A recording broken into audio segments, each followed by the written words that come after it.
Welcome aboard to the Statue Fit YouTube channel where we discuss old school and time-tested training methods. Right now we're shooting in the beautiful country of Malta, and today's episode we're starting a new series known as Bodyweight Training, and I'll be discussing how you could take your training to the next level by resorting back to the basics. So let's get into it.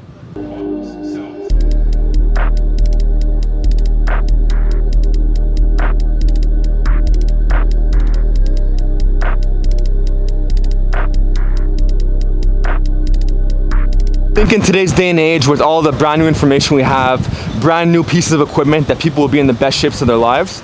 But that isn't always the case. There's a lot of individuals who are very stuck, they're spinning their wheels, and they don't know what to do.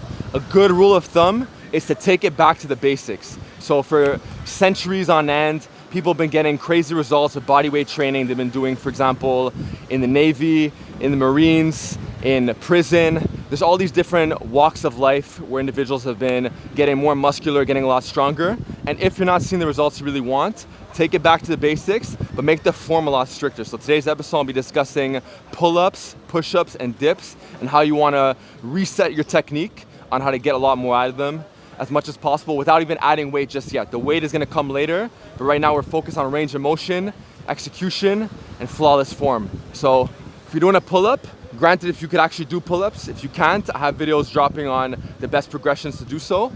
If you want to get the most out of the pull-up and your physique has been stagnant for a while and you've been doing your pull-ups just like this, not really getting the best progress possible, try a fuller range of motion. Try to own the end ranges. So you pause the bottom, 1 Mississippi, pause the top, 1 Mississippi, head over the bar. So start right here. 1 Mississippi, head over bar, 1 Mississippi, 1 Mississippi.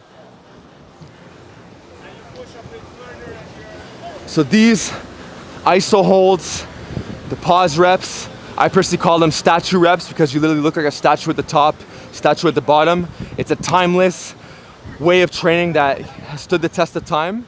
And that's really what I incorporate a lot in my training. It really reduces the likelihood of a lot of injuries because you're really owning the movement in entirety.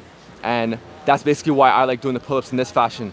As far as the push-ups are concerned, you see a lot of individuals who say that the push-ups are just, a little playground exercise that you do in, gym class. But you could get a lot out of the push-up if you increase the range of motion. So the way you basically go about that is you can narrow your grip a bit more. It's gonna get more triceps involved, okay?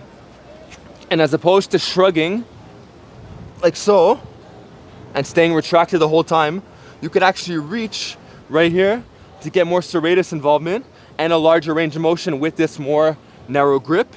You're gonna pause right here, you're gonna squeeze your glutes to stay more tight, and then go to the bottom. You're gonna pause right here, 1 Mississippi, here. So some people who do pause the bottom, they come right back down. But if you really want to get more tricep engagement, you want to really own the top as well. So this is why you pause here. You can see a tricep. Pause right here. Pause right here. I guarantee you, if you do your push-ups in this fashion, the weight will be cut dramatically. If you do sets of 50, you might only get 30 in this fashion. You're still getting a lot of quote-unquote time under tension, and it's probably the strictest way to go about doing the push-up if we're talking about the basic variation. So as far as the dip is concerned, this is known as the upper body squat, another time-tested lift that has been very butchered. And if you're not getting the results you want from the dip, here's a way you can modify your form to get the most out of it. Over time, you can start adding weight, but I'm always gonna take range of motion over weight because it's just getting down to the basics. So you see a lot of individuals that do the dips like this. Really partial range of motion, barely even going 90 degrees, barely even locking out at the top. And this is why they could go so heavy. You could get so much more out of the movement by simply, you come to the top, lock your tricep out, and as opposed to shrugging, I'm gonna keep my scapula depressed, okay? And now, all I'm gonna do is I'm gonna go all the way, I'm not gonna go 90, I'm gonna go lower, right here. Some individuals say this is dangerous for the shoulders, but I say if you eventually work up to it and you can handle it, go for it. The same thing could be said about the squat.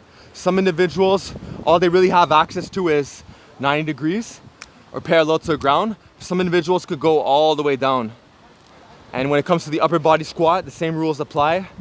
I personally have the mobility and the strength to hang out at the bottom, and I get a better chest stretch at the bottom, better tricep stretch.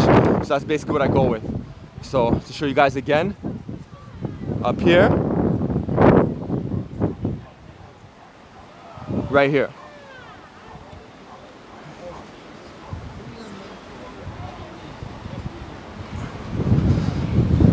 Okay, so quick video. We're getting back to the basics. I still train in the gym, of course. I actually do these exercises in the gym, but I'm capitalizing off the beautiful weather to show you guys that the basics work. And from time to time, I will train outside, but most of this is done in the gym. But that's basically it. If you guys want to take your results to the next level, don't miss out on the basics. I know they're very overlooked. A lot of people are looking for the new flashy exercise they could do, but don't lose sight of it. So comment down below if you guys already do your pull-ups, push-ups, and your dips in this fashion, and I'll see you guys next time.